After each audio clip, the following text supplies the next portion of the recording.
Trump's tariffs are officially in effect. Or maybe they aren't, but they are just a little bit. Now we're tariffing the US in response. I'm not really sure. Everything changes literally every minute. And let me warn you that they're not just going to hit Canada hard, but they're going to hit the US as well. We're talking a 25% tariff on all Canadian imports, a 10% tariff on oil and gas, and an escalating trade war between the US and Canada. But what does that actually mean if you live in Alberta? Is this going to wreck our economy? Is it going to make everything more expensive? We've got a lot to talk about here, so let's break it down. And specifically, I want to talk about how it's going to affect the housing market here in Alberta. So first off, what's the official reasoning of these tariffs? Well, Trump is using these tariffs to pressure Canada and Mexico to do more to stop the flow of illegal drugs from Canada to the US, and apparently from Mexico to the US. Especially fentanyl. Allegedly, that's the official excuse, but honestly, I don't know, and I don't think you know either. I mean, I think there was only like 46 kilograms of fentanyl that came from Canada into the US, which is still a problem. Don't get me wrong, but I don't know if tariffs are the solution to that. So in response, Canada hasn't sat back. We've threatened to hit back with 25% tariffs on $30 billion worth of US goods, with plans to extend that to $125 billion more in the next coming weeks. And as you would know it, we're in a full-out trade war. But here's the kicker. These tariffs aren't going to just affect big industries like oil and manufacturing.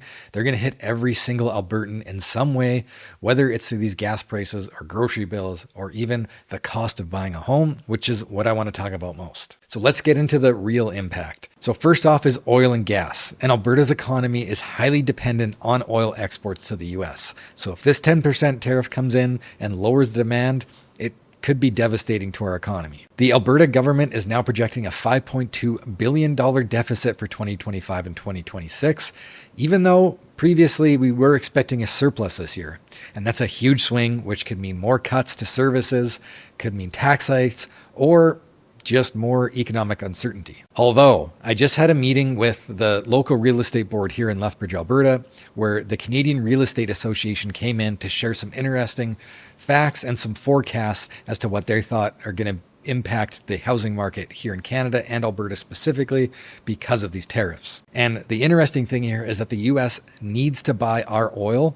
They need to keep those refineries operating at all times. So although there will be tariffs, thankfully, we will still be shipping oil to the US regardless of the tariffs, so that revenue is still going to be there. At the end of the day, it's just going to be paid at the pump by Americans. So because our oil is going to be more expensive, the Americans' gas is going to be more expensive, and they're going to notice that at the pumps right away, which maybe will put some pressure on them to reduce those tariffs or get rid of them. So number two is higher prices for construction and housing.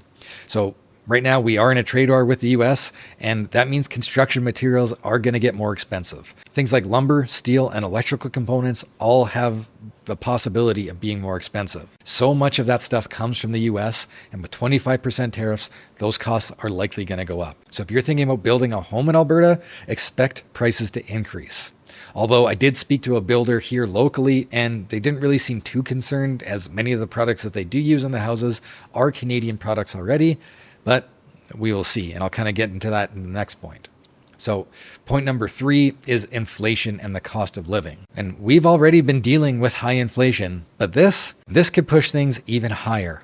If goods coming from the US are suddenly 25% more expensive, businesses are going to pass those costs down to the consumer, just like they're going to have to do with the oil that we ship to the States. It's all going to be passed down to the consumer. Everything from groceries to electronics to vehicles could see massive price hikes. I was actually just watching this Canadian guy on TikTok who has a small appliance store, and he was talking about his pricing for washer and dryers that he's already got from the manufacturers for next month are going to be increased $300 per unit over the next month, which is probably just the tip of the iceberg. Now, how this is really going to affect our housing market is how the Bank of Canada reacts to this news. You see, the Bank of Canada's mandate is to tame inflation. They want to keep inflation low. However, they do have the ability to stimulate the economy by lowering interest rates. But by all means, stimulating the economy is not their mandate. However, they can choose to do so. They can also slow inflation by raising those interest rates, which would slow down spending and investment and hurt our economy even further. So basically, if the Bank of Canada keeps interest rates where they're at or lowers them, according to the Canadian Real Estate Association presentation that I just listened to, demand for housing and that real estate price is going to be driven up, just like we saw during the pandemic.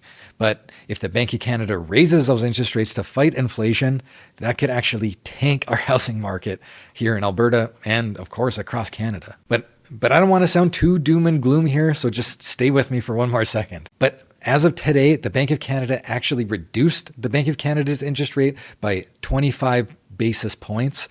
And the word is that there's going to be another interest rate drop coming at their next meeting, which is good news for the housing market. But it is bad news for inflation as well. We just saw during the pandemic, interest rates went crazy low and inflation went up. So I think we're just going to see that cycle kind of continue. I honestly think I'm wrong, but history does repeat itself and I don't think I will be. So there are some other factors that do help the Alberta housing market that has been propping us up for a long time here, and that's affordable housing. You see the average home price here in Lethbridge is around $400,000, and in Calgary it's around $700,000 to $750,000, which is less than half the price of major cities like Vancouver or Ontario. And like I said, even Calgary's even a lot more affordable than Vancouver and Toronto, but they're getting up there as well. Because the market is so affordable, we have seen a record amount of interprovincial migration from places like BC and Ontario, and they're all moving to Alberta. Now, if house prices stagnate or they come down a little bit in Ontario or Toronto, that could mean less migration. Or we could see prices continue to rise and maybe we'll see more people move here regardless. Time will only tell. If you're planning on moving to Alberta within the next year, please leave a comment down below because I'm super interested. Last year, we had a record amount of people moving, and I'm just wondering if that trend is going to continue. At the end of the day, this is huge news for Alberta, and maybe in a good way for the housing market, or maybe in a bad way. At the end of the day, I kind of think that first-time home buyers are going to be the ones that are struggling the most, like they always have, and I don't honestly see relief in sight. But whether you're a home buyer or a business owner or just someone who wants affordable groceries, again, these tariffs are going to impact your daily life. And unfortunately, there is a lot of uncertainty here. We just don't know what's going to happen. And really, the first thing we need to wait for is to see if the full force of these tariffs are actually going to be put into action or if they're going to be removed. And the second is how the Bank of Canada is going to respond to inflation potentially going crazy again. And at least we have seen some movement now, and we can kind of see how they're reacting. It's kind of leaning like they're going to be reducing interest rates.